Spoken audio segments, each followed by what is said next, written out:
Hi hello and जय हिंद मेरे प्यारे बच्चों। आज हम लेकर आए हैं क्लास 10th की ग्रेविटेशन का लेक्चर नंबर 3, जिसमें हम पढ़ेंगे acceleration due to gravity. Small G की वैल्यू क्या होती है, उसका फॉर्मूला क्या होता है, और ऐसे कौन से फैक्टर है जिसके ऊपर एक्सेलरेशन ड्यू टू ग्रेविटी मतलब स्मॉल जी की वैल्यू डिपेंड करती है। तो स्टार्ट करने से पहले मुझे ये बताओ कि आप लोग सब ये जानते हो कि अर्थ यहाँ पे सभी ऑब्जेक्ट को अपनी तरफ खींच रहा है। तो जब कोई ऑब्जेक्ट मैं यहाँ से रिलीज करता हूँ तो जब वो अर्थ के तरफ बढ़ रहा है तब क्या उसकी स्पीड बढ़ते हुए जा रही है। अगर आपको ये फील लेना है तो क्या करो, रास्ते के एक पत्थर उठाओ, उसको यहाँ से ऐसे रिलीज करो और थोड़े दूरी पर जाकर वहाँ से फिर रिलीज करना। आप ये देखो कि जब वो ऑब्जेक्ट अर्थ के सरफेस की तरफ आ रहा है तब वो अपने स्पीड को बढ़ाते हुए आ रहा है, मतलब उसकी स्पीड बढ़ रही है। अगर स्पीड बढ़ रही है इसका मतलब ये हुआ कि बॉडी एक्सेलरेट हो रही है, और किसकी वजह से? अर्थ के ग्रेविटी की वजह से। बस उसी एक्सेलरेशन को हमको पढ़ना है जिसको हम बोलते हैं acceleration due to the gravity. ठीक है, तो स्टार्ट करें। मेरा नाम है सुमेर सर और अब ये हम सब का प्यारा सा चैनल कंसेप्चुअल फिजिक्स। सपोज ये अर्थ है, अर्थ के ऊपर एक बिल्डिंग है और बिल्डिंग के ऊपर खड़ा है लड्डू। अगर मैंने आपसे ये कहा कि इस लड्डू पर अर्थ कौन सा फोर्स लगा रही है, तो आप बोलेंगे सर ये ग्रेविटेशनल फोर्स है, कि लड्डू पर अर्थ जो लगा रही है वो ग्रेविटेशनल फोर्स है, जिसका फॉर्मूला आप जानते हो, F is equal to G M upon R square, जहाँ पर जी मतलब होता था universal gravitational constant, M mass of the earth, small M mass of laddu, and R means distance of laddu from the centre of the earth. ये लड्डू और अर्थ के centre के बीच का जो डिस्टेंस है वो है आर। किसी ने कहा कि सर इसके ऊपर according to the Newton second law of motion इस बॉडी पर जो फोर्स लग रहा है वो F is equal to M होगा, force is equal to mass into acceleration. अब यहाँ पर अगर एक्सेलरेशन ड्यू टू ग्रेविटी कहे तो ए के जगह हम लिखेंगे स्मॉल जी। तो फिर कौन सा फोर्स लग रहा है, ये वाला या ये वाला? दोनों फोर्स सेम ही होते हैं। जब ग्रेविटी जो फोर्स लगाती है बॉडी के ऊपर, अर्थ जो फोर्स लगाती है बॉडी के ऊपर, उसको हम कहते हैं वेट, और उसका मैग्नीट्यूड यही होता है F is equal to M जी।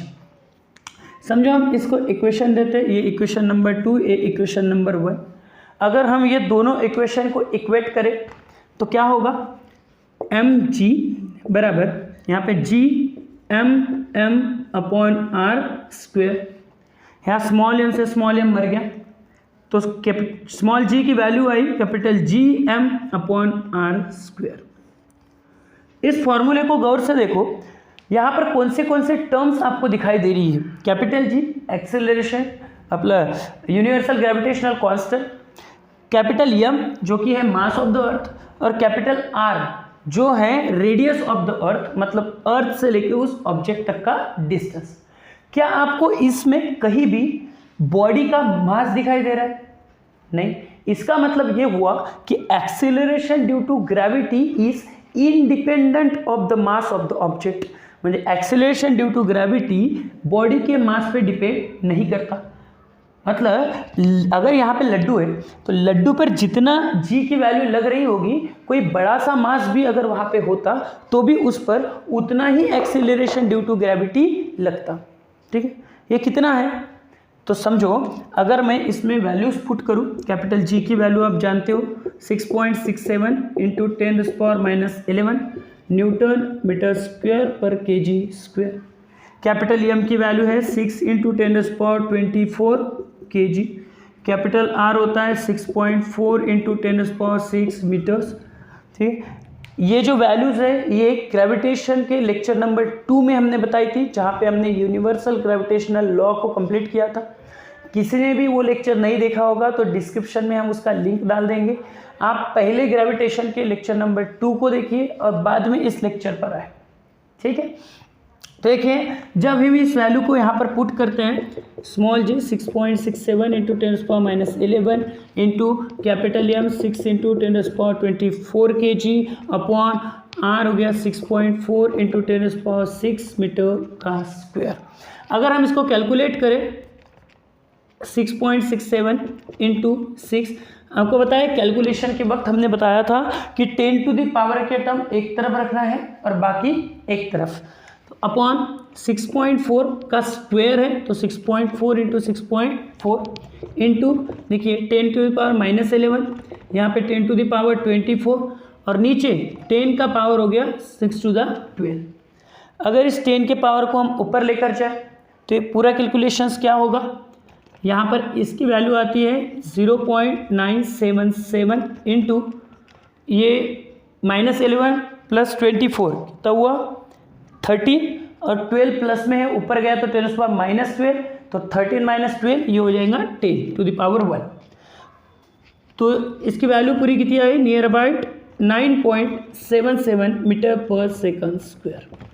मतलब acceleration due to gravity small G की जो वैल्यू है वो आती है 9.77 मीटर पर second square and it is independent of the मास। अगर कोई छोटी वस्तु हो तो भी उस पर 9.77 ही लगेगा, अगर कोई बहुत बड़ा मास वाला ऑब्जेक्ट हो तो भी उस पर acceleration due to gravity 9.77 metre पर सेकंड स्क्वायर ही लगेगा। फिर क्या एक्सीलरेशन ड्यू टू ग्रेविटी कहीं भी ले लो तो उसकी वैल्यू क्या वही रहती है, सेम रहती है? पर नहीं, एक्सीलरेशन ड्यू टू ग्रेविटी मास पर और रेडियस पर डिपेंड करती है। तो इसके बाद हमको जो हम फैक्टर्स देखेंगे जिसके ऊपर स्मॉल जी की वैल्यू डिपेंड्स करती है उसमें हम उसको एक्सप्लेन करेंगे। उसके पहले आप एक क्वेश्चन करते हैं, ठीक है, इसको मिटाएं। ग्रेविटेशन लॉ तुम भूल नहीं जाना रे, ऐसा न्यूटन का लॉ है जो मास पर डिपेंड है, ऐसा ग्रेविटेशन लॉ तुम भूल नहीं जाना रे, ऐसा ग्रेविटेशन लॉ तुम भूल नहीं जाना रे। चलिए हमने देखा what will be the acceleration due to gravity means what will be the value of small G. Small G की वैल्यू क्या होगी if the mass of a planet is double than the mass of earth and the radius is half than that of the earth। अगर कोई planet है उस planet का मास अर्थ के मास से डबल कर दिया जाए और उसका जो डिस्टेंस है वो अर्थ के डिस्टेंस से हाफ कर दिया जाए तो वहाँ पर जी की वैल्यू क्या होगी, ये हमें कैलकुलेट करना है।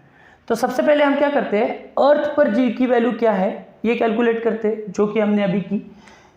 आप जानते हो स्मॉल जी का फॉर्मूला अर्थ पर क्या है, capital GM upon R square, जिसमें वैल्यू पुट करने के बाद हमने निकाला था 9.77 नियर अबाउट 9.8 मीटर पर सेकंड स्क्वायर। अगर हम उस प्लैनेट की बात करें तो वहाँ पर जी की वैल्यू कितनी, तो फॉर्मूला क्या है GM अपॉन आर स्क्वायर। इसमें मास कितना बताया है, mass of the planet is double than the mass of the earth, मतलब अर्थ के मास से कैसा है, डबल है। तो मास कितना हो गया 2m अपॉन रेडियस कितनी है, radius is half than that of the earth. Earth के रेडियस से उस प्लैनेट के रेडियस हाफ है, तो यहाँ पे r की जगह हम लिखेंगे r/2 और उसका होल स्क्वायर। चलो इसको कैलकुलेट करो, कैपिटल जी इधर हुआ 2m अपॉन r का स्क्वायर और नीचे 2 का स्क्वायर 4, ये नीचे का 4 किधर जाएगा, ऊपर चल जाता है, तो ये हो गया 4 ऊपर गया तो 4 2 8 GM upon R square. GM upon R square दिख रहा है, GM अपॉन आर स्क्वायर मतलब small g acceleration due to gravity की वैल्यू कहाँ पर, अर्थ के सरफेस पर, और जो कि कितनी है 9.8। इसका मतलब है कि वो जो कोई भी प्लैनेट है जिसका मास अर्थ के मास से डबल हो गया और रेडियस अर्थ के रेडियस से हाफ हो गई, वहाँ पर जी की जो वैल्यू है वो अर्थ पर जितनी है उसके 8 टाइम्स होगी।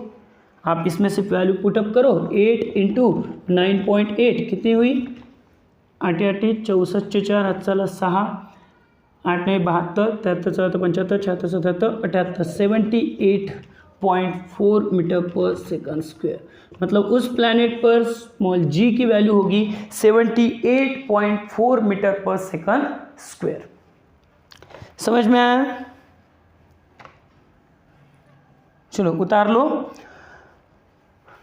अब हमें देखना है ऐसे कौन से फैक्टर्स हैं, ऐसे कौन से फैक्टर्स हैं जिसके ऊपर ये एक्सेलरेशन ड्यू टू ग्रेविटी की वैल्यू डिपेंड करती है। जैसे फॉर्मूले के हिसाब से तो आपने देखा कि सर वो रेडियस पर डिपेंड करती है। यहाँ पर हम फॉर्मूला लिख लेते हैं, small G is equal to capital G M upon R square. तो first thing, acceleration due to gravity किस फैक्टर पर डिपेंड करती है? पहली, change with the surface of earth, मतलब अर्थ के सरफेस पर भी acceleration due to gravity G की वैल्यू चेंज होती है। सरफेस पर देखिए, हमारी अर्थ क्या पूरी सर्कुलर है? नहीं। कैसी है? ऊपर से थोड़ी फ्लैट है, पोल साइड से थोड़ी फ्लैट है और इक्वेटर पे थोड़ी बल्ज है ना। पोल से थोड़ी फ्लैट है और इक्वेटर पे थोड़ी ऐसी फुगी हुई, ठीक है।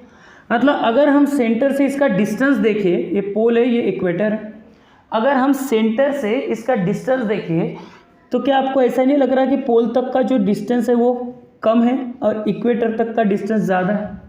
यहाँ पे देखो, ये रेडियस जो इक्वेटर की है वो थोड़ी ज़्यादा है और पोल तक की जो रेडियस है वो थोड़ी कम है। और हमारे फॉर्मूले के हिसाब से क्या है? फॉर्मूले के हिसाब से अगर डिस्टेंस बढ़ता है तो जी की वैल्यू कम होगी और डिस्टेंस अगर कम हुआ तो जी की वैल्यू बढ़ेगी। ये इन्वर्स रिलेशन। इसका मतलब जहाँ पर जी रेडियस की वैल्यू कम है, जहाँ पर डिस्टेंस कम है, वहाँ पर एक्सेलरेशन ड्यू टू ग्रेविटी की वैल्यू ज़्यादा है और जहाँ पर डिस्टेंस ज़्यादा है वहाँ पे जी की वैल्यू कम है। तो आप देखिए पोल पर रेडियस कैसा है? कम है, डिस्टेंस कम है। इसका मतलब पोल पर जी की वैल्यू मैक्सिमम होगी और जैसे वो इक्वेटर के तरफ आता है तो रेडियस देखो कम कम होते जा रही है। मतलब जैसे ही वो इक्वेटर के तरफ आता है तब जी की वैल्यू क्या होती जाती है? कम होते जाती है, क्योंकि डिस्टेंस क्या होते जा रहा है? बढ़ते जा रहा है। तो यहाँ पर स्मॉल जी की वैल्यू जो होगी वो मिनिमम होगी, जो कि होती है 9.77 मीटर पर सेकंड स्क्वायर और पोल पर होती है मैक्सिमम, दैट इज 9.8 मीटर पर सेकंड स्क्वायर। एक्चुअली अगर आपसे कोई पूछे कि सर ये जो स्मॉल जी के फॉर्मूले में आर लिया है, रेडियस लिया है, वो डिस्टेंस कहाँ का लिया है? इक्वेटर का या पोल का? बेटा वो डिस्टेंस लिया है जहाँ पर मैक्सिमम पॉपुलेशन अर्थ की रहती है। ना हम इक्वेटर रीजन पे, ना हम पोलर रीजन पे रहते हैं, हम इस रीजन पे यहाँ पे रहते हैं। तो मैक्सिमम पॉपुलेशन इस रीजन पे रहती है। तो यहाँ तक की जो रेडियस है उसका एवरेज लिया है, वो एवरेज रेडियस है जहाँ पर मैक्सिमम पॉपुलेशन अर्थ पर रहती है वहाँ तक। तो ये समझा, अर्थ के सरफेस पे साथ में जी की वैल्यू चेंज होती जा रही है। इक्वेटर पर जी की वैल्यू जैसे डिस्टेंस ज़्यादा है तो जी की वैल्यू कम है, दैट इज 9.77। पोल पर डिस्टेंस कम है तो जी की वैल्यू ज़्यादा है, दैट इज 9.8 मीटर पर सेकंड स्क्वायर। इतना समझा। Second thing, change with the height. अब ए भी एक कॉमन है, आप सब समझ गए। जैसे देखो हाइट मतलब क्या है? जैसे हम अर्थ के सरफेस से थोड़ा ऊपर जाएंगे। अब अर्थ के सरफेस से जब हम ऊपर जा रहे हैं तो क्या सेंटर से हमारे ऑब्जेक्ट तक का डिस्टेंस बढ़ रहा है? अगर हम अर्थ के सरफेस से ऊपर जाएं, जैसे अगर हमने कहा कि हम यहाँ पे ऐसे ऊपर यहाँ पे चले गए, इतने डिस्टेंस पे। तो क्या डिस्टेंस बढ़ गया? अभी देखो सरफेस पे का डिस्टेंस इतना था, r था, अब यहाँ से यहाँ तक मतलब डिस्टेंस बढ़ गया। तो जैसे डिस्टेंस बढ़ेगा तो g की वैल्यू क्या होगी? कम होती जाएगी। मतलब जैसे ही हम अर्थ के सरफेस से कुछ हाइट पर जाते हैं, ऊपर ऊपर जाते हैं, तब स्मॉल g की वैल्यू क्या होती जाती है? कम कम होते जाती है। ठीक है, जैसे समझ लो एक वेदर सैटेलाइट जो होता है, जो वेदर सैटेलाइट होगा जो कि 400 किलोमीटर के करीब रहेगा, वहाँ पर उसकी वैल्यू 8.7 मीटर पर सेकंड स्क्वायर के करीब होगी। और जो कम्युनिकेशन सैटेलाइट होता है जो 35,780 किलोमीटर के दूरी पर होगा, वहाँ पर जी की वैल्यू करीबन 0.225 मीटर पर सेकंड के करीब होगी। ठीक है, मतलब जितना ऊपर जा रहे हैं उतने जी की वैल्यू क्या होती जा रही है? कम कम होते जा रही है। ऐसा समझा? समझो हम ऐसे कैलकुलेट करें, ऐसा एक न्यूमेरिकल करें कि मैंने आपने बोला व्हाट विल बी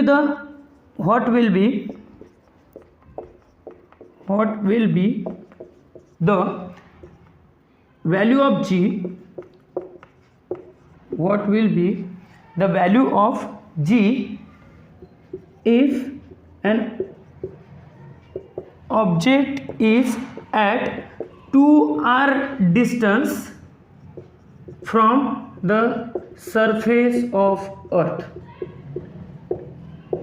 अर्थ के सरफेस से अगर ऑब्जेक्ट 2r डिस्टेंस पे रख दिया जाए तो वहाँ पर स्मॉल g की वैल्यू कितनी होगी? चलो कैलकुलेट करो और कमेंट बॉक्स में आंसर लिखो फटाफट। ठीक है, फिर हम करते हैं। चलो कैलकुलेट करो। यहाँ पे क्या होगा? चेंज विद द हाइट, जैसे जैसे हाइट ऊपर जाती है value of G decreases with increase in height. जैसे जैसे हाइट बढ़ती जाएगी वैसे वैसे जी की वैल्यू कम होते जाती है। अब ये क्वेश्चन हो गया क्या सबका? हम करें what will be the value of G, small G की वैल्यू कितनी होगी उस ऑब्जेक्ट पर जो ऑब्जेक्ट अर्थ के सरफेस से 2r डिस्टेंस ऊपर होगा। मतलब अर्थ की देखो रेडियस कितनी r सरफेस तक, और सरफेस से ऑब्जेक्ट डबल 2r डिस्टेंस ऊपर हुआ। पहले तो हम सरफेस पर निकालते हैं। सरफेस पर सब जानते हैं स्मॉल जी है capital GM upon r square. यहाँ पे वैल्यू डालो तो जी की वैल्यू होती है 9.8 मीटर पर सेकंड स्क्वायर। अब हम उस हाइट पर निकालते हैं जहाँ पे हमें निकालना था। तो g is equal to capital GM upon r square. यहाँ पे वैल्यू पुट करो GM। अब देखो m मतलब क्या है? कैपिटल M मतलब मास ऑफ अर्थ। अगर ऑब्जेक्ट सरफेस पर हो तो भी अर्थ का मास तो उतना ही रहेगा, और ऑब्जेक्ट अगर 2r डिस्टेंस पे भी रहा, अगर ऑब्जेक्ट को हम माउंट एवरेस्ट में लेके जाए, अगर ऑब्जेक्ट को माउंट एवरेस्ट पे लेके जाए, किसी वेदर सैटेलाइट पे लेके जाए, कितने भी ऊंचाई पे लेकर जाए, अर्थ का मास चेंज होने वाला है क्या? नहीं ना, वो मास क्या रहेगा? सेम ही रहेगा। तो अर्थ का मास वही रहा पर डिस्टेंस चेंज हो गया। अब सेंटर से डिस्टेंस लेते हैं, यहाँ से 2r नहीं ले लेना। हाँ, सेंटर से कितना? r और 2r, टोटल कितना हुआ? 3r डिस्टेंस, और उसका स्क्वायर मीन्स क्या हुआ? देखो कैपिटल GM अपॉन 3 का स्क्वायर 9 और r का स्क्वायर r स्क्वायर। अब यहाँ देखिए 1/9 ये कितना हुआ? GM upon r square. अब GM अपॉन r स्क्वायर की वैल्यू हमारे पास है, GM अपॉन r स्क्वायर मतलब small g on the surface of earth, जो कि कितना है? 9.8। तो जो acceleration due to gravity small g की वैल्यू 2r डिस्टेंस पर होगी वो कितनी होगी? 9.8 के 1/9। ठीक है, कितना हो? करीबन 9 1 जा 9, 9 0 जा 9 9 जा। ठीक है, 1.09 मीटर पर सेकंड स्क्वायर के करीब। तो देखिए जैसे आप ऊपर ऊपर गए मतलब 2r डिस्टेंस पे गए, हाइट पे गए, वहाँ पर g की वैल्यू क्या हो गई? कम हो गई। सरफेस पर थी 9.8 और 2r डिस्टेंस पर जैसे आप पहुँचे तो g की वैल्यू कम हो गई 1.09 मीटर पर सेकंड स्क्वायर। इसका मतलब क्या है? The value of g decreases as the increase in the height, with increase in the height, अगर हाइट बढ़ती है तो जी की वैल्यू घटती है। यहाँ तक क्लियर है बेटा? है ले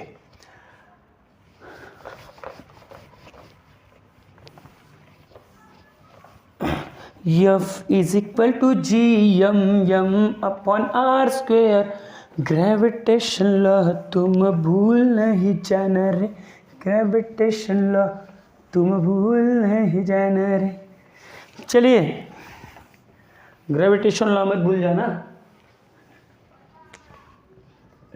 हाँ चलिए, थर्ड फैक्टर है हमारा चेंज विथ द डेप्थ।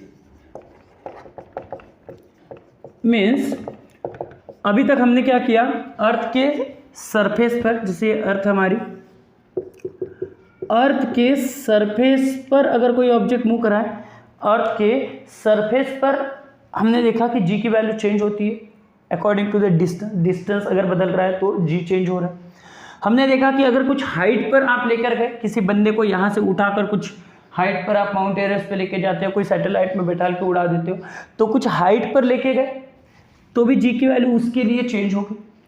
अब अगर हम देखते हैं कि हमने क्या किया, अर्थ के अंदर एक गड्ढा किया और उसके अंदर इसी ऑब्जेक्ट को डाल दिया, ठीक है, अर्थ के अंदर एक गड्ढा किया ऐसा, यहाँ तक के एक टनल बनाया, ये सेंटर है समझो, हमने यहाँ तक बनाया, ठीक है, और उस ऑब्जेक्ट को यहाँ पर रख दिया। किसको रखा था? लड्डू को ना। तो लड्डू को हमने यहाँ पे रख दिया, ठीक है। अब इस लड्डू पर जी की वैल्यू क्या हो रही होगी? तो फॉर्मूले के हिसाब से गए तो फिर से क्या होगा, देखिए, जो डिस्टेंस है from the centre of earth इस लड्डू का, तो डिस्टेंस क्या हो गया? कम हो गया। डिस्टेंस क्या हो रहा है? कम हो रहा है। तो डिस्टेंस कम हो रहा है तो जी की वैल्यू क्या होनी चाहिए? बढ़नी चाहिए ऑफ कोर्स।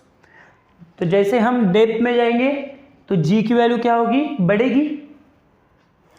नहीं, ऐसा नहीं होता है। अकॉर्डिंग टू द फॉर्मूला ऐसा होना चाहिए पर ऐसा होता नहीं है। ऐसा क्यों? अब ये समझते हैं। देखिए, जैसे ये लड्डू कुछ डेप्थ में यहाँ पर है, अर्थ उसके ऊपर फोर्स किधर लगा रही है? किस डायरेक्शन में लगा रही है? सेंटर की तरफ। इसका मतलब अर्थ को सेंटर की तरफ अर्थ खींच रही है, ऊपर खींच रही है? नहीं, सेंटर की तरफ खींच रही है। ऐसा मतलब अर्थ के ऊपर जो अर्थ का सरफेस, अर्थ का जो पोर्शन वो लड्डू के ऊपर फोर्स लगा रहा है, क्या वो इतना होगा? अब ऊपर का उससे कोई मतलब नहीं, क्योंकि उसके ऊपर जो अर्थ का सरफेस है वो तो उसको अपने तरफ नहीं खींच रहा, सेंटर की तरफ फोर्स लग रहा है, मतलब इतना ही मास उसके ऊपर एक्ट हो रहा है अर्थ का। तो मास क्या हो गया? अर्थ का कम हो गया। देखिए, अर्थ कम नहीं हुई है, सिर्फ जो सरफेस एरिया है, जो सरफेस मास, जो सरफेस लड्डू के ऊपर एक्ट कर रहा है, जो सरफेस लड्डू के ऊपर फोर्स लगा रहा है, उस वो कम हो गया है। इसलिए हम ऐसा बोलते हैं कि मास क्या हो गया? कम हो गया। तो मास अगर कम हो गया, देखिए जी की वैल्यू मास को डायरेक्टली प्रोपोर्शनल, मतलब अगर मास भी कम हुआ और डिस्टेंस भी कम हुआ तो ऑन एन एवरेज अगर हम निकालें कि मास भी कम हो रहा है और डिस्टेंस भी कम हो रहा है, मतलब ये दोनों वैल्यू अगर कम हो रही है, इसका मतलब कि पूरी टोटल वैल्यू क्या हो रही? कम हो रही। अब टोटल वैल्यू कम हो रही मतलब जी की वैल्यू भी क्या होगी? कम होगी। तो जैसे हम डेप्थ में जाते हैं वैसे एक्सेलरेशन ड्यू टू ग्रेविटी की वैल्यू फिर से क्या होती जाती है? डिक्रीज होती जाती है। Decrease the value of G is the value of G when we go inside the earth, means increase the depth। जैसे ही डेप्थ इंक्रीज हुई वैसे जी की वैल्यू क्या होती जाती है? डिक्रीज होती जाती है, बढ़ती नहीं। यहाँ से हमको क्या समझ में आ रहा है? जी की वैल्यू सबसे ज़्यादा मैक्सिमम कहाँ पर होती है? जी की वैल्यू मैक्सिमम होती है at the surface of earth, that is 9.8 metre पर सेकंड स्क्वायर। तो इसके ऊपर जाएगी तो भी जी की वैल्यू कम होगी। जमीन के अगर अर्थ के सेंटर की तरफ जा रहे हैं हम, जमीन के अंदर जा रहे हैं तो भी जी की वैल्यू क्या होती जाती? कम होते जाती है। तो सरफेस पर सबसे ज़्यादा, ऊपर गए तो भी जी की वैल्यू कम, नीचे गए तो भी जी की वैल्यू कम। अर्थ के सरफेस पर जहाँ पे हम रहते हैं वहाँ पर जी की वैल्यू सबसे मैक्सिमम होती है, दैट इज़ 9.8 मीटर पर सेकंड स्क्वायर। समझ में आया क्या सबको? ठीक है, अब आप मुझे बताओ what is the value of acceleration due to gravity at the centre of the earth. At the centre of the earth acceleration due to gravity की वैल्यू क्या होगी? अब जैसे हम अगर सेंटर तक पहुंच गए तो मुझे बताओ रेडियस कितना eight the centre of earth, radius कितना 0। अरे कोई डिस्टेंस होगा क्या ऑब्जेक्ट और सेंटर ऑफ द अर्थ के बीच? कुछ नहीं। अगर सेंटर पे ही चले गए हम तो वहाँ पर रेडियस तो 0 होगी। और मास कितना? यार सेंटर की तरफ जैसे देखो, अब अगर लड्डू यहाँ पे गया तो इतना ही मास एक्ट हुआ, अगर लड्डू यहाँ पे गया तो इतना ही मास एक्ट हुआ, तो यहाँ पे गया तो कुछ भी मास एक्ट नहीं हो रहा, मतलब मास भी 0। तो जब दोनों वैल्यू 0 है तो टोटल 0 अपॉन 0, टोटल 0, तो acceleration due to gravity is also 0। तो ऊपर गए तो 35,780 जहाँ पे कम्युनिकेशन सैटेलाइट होता है वहाँ पे 0.225, मतलब उसके थोड़ा ऊपर गए तो 0 के करीब होगी जी की वैल्यू। और अगर अंदर गए तो सेंटर पर जी की वैल्यू 0 के करीब होगी। ठीक है, पर इसका इफेक्ट हमारे वेट पर होता है, जो कि हम नेक्स्ट लेक्चर में मास एंड वेट का डिफरेंस पढ़ेंगे, तब हम पूरे न्यूमेरिकल्स करेंगे कि जी की वैल्यू के साथ साथ हमारा वेट भी कैसे चेंज हुआ है। समझ में आया? सभी को क्लियर है? ओके। अब एक क्वेश्चन है जिसका आंसर आपको कमेंट में लिखना है, और नेक्स्ट लेक्चर में जब हम मास और वेट का डिफरेंस पढ़ेंगे तो उसके पहले मैं इस क्वेश्चन का आंसर दूंगा और उसके बाद में हम मास और वेट का डिफरेंस स्टार्ट करेंगे। ठीक है, चलो तो क्वेश्चन देखें। If the radius of a planet decreased by 1%, keeping a mass unchanged, then what will be the change in acceleration due to gravity? इस क्वेश्चन का आंसर्स आपको कमेंट बॉक्स में लिखना है। नेक्स्ट लेक्चर में पहले हम इस क्वेश्चन का आंसर देंगे और उसके बाद में नेक्स्ट टॉपिक हमारा मास एंड वेट, इसको पढ़ेंगे। ठीक है, चलो तो थैंक यू सो मच। पढ़ाई करते रहो और जितने भी आपके नोट्स बन रहे हैं अच्छे से नोट्स बना और उसको फॉलो करते रहो।